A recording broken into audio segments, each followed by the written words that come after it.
ওম শব্দৰ ৰহস্য আজিৰ ভিডিঅ'ত মই ক'ব ওলাইছোঁ। ওম এটা শব্দ নহয়, ই এটা চাউণ্ড।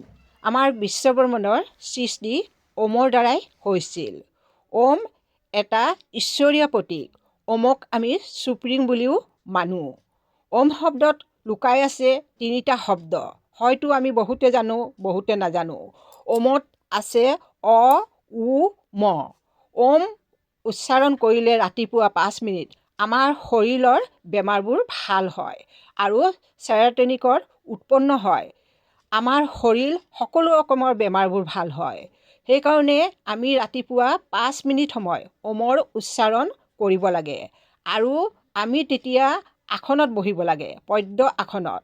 আৰু সেই আসনত বহি আমাৰ যিডাল পিছফালে হাৰ্ডি আছে, মেইন স্পাইন কৰ্ড আছে, সেই চিধা কৰি থ'ব লাগে আৰু আমি হাত দুখন আঁঠুৰ ওপৰত থৈ আমি ওম শব্দৰ উচ্চাৰণ কৰিব লাগে। ওম শব্দৰ উচ্চাৰণ কৰোঁতে আমাৰ শৰীৰৰ যি নাভিটো হ'ল আমি মণিপুৰ চক্ৰ বুলি কওঁ।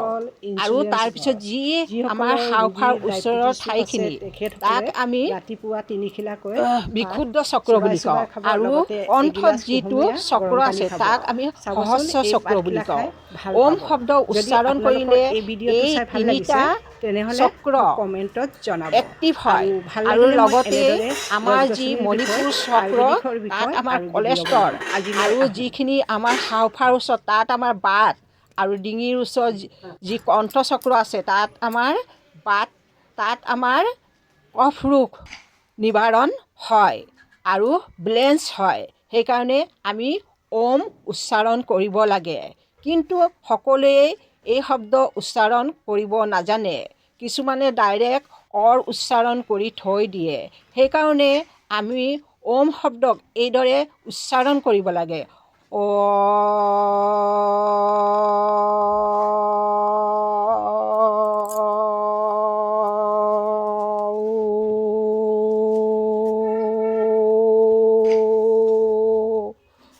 ম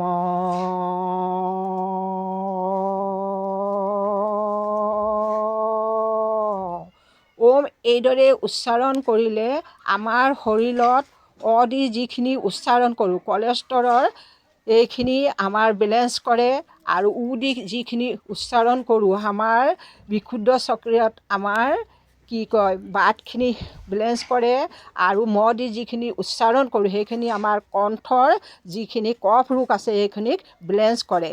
এইদৰে আমাৰ সকলো বেলেঞ্চ কৰি বাত, পিত্ত, কফ তিনিটাক বেলেঞ্চ কৰি আমাৰ শৰীৰটো ভাল কৰি ৰাখে। আমাৰ শৰীৰত তিনিটা বস্তু আছে, বাত, কফ, পিত্ত। এই তিনিটাই আমাৰ শৰীৰত বেলেঞ্চ হৈ থাকিলে আমাৰ বেমাৰ নহয়। সেইকাৰণে আমি সকলোৱে ৰাতিপুৱা 5 মিনিট ওমৰ উচ্চাৰণ কৰিব লাগে।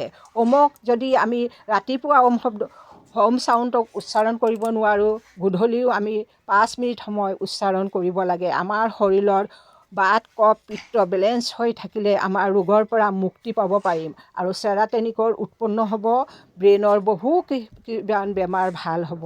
হয়তো আমি সকলোৱে নাজানো।